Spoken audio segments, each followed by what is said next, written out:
Welcome back dear students. हमारा typing test जारी है।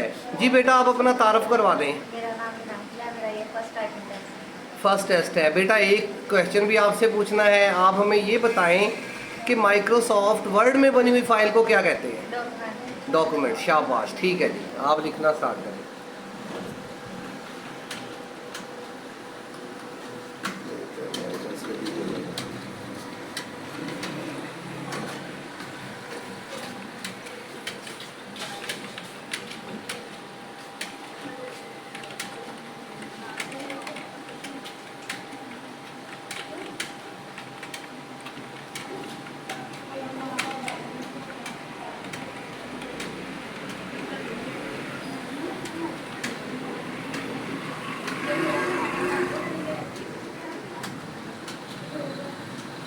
शाबाश, स्कोर है 54।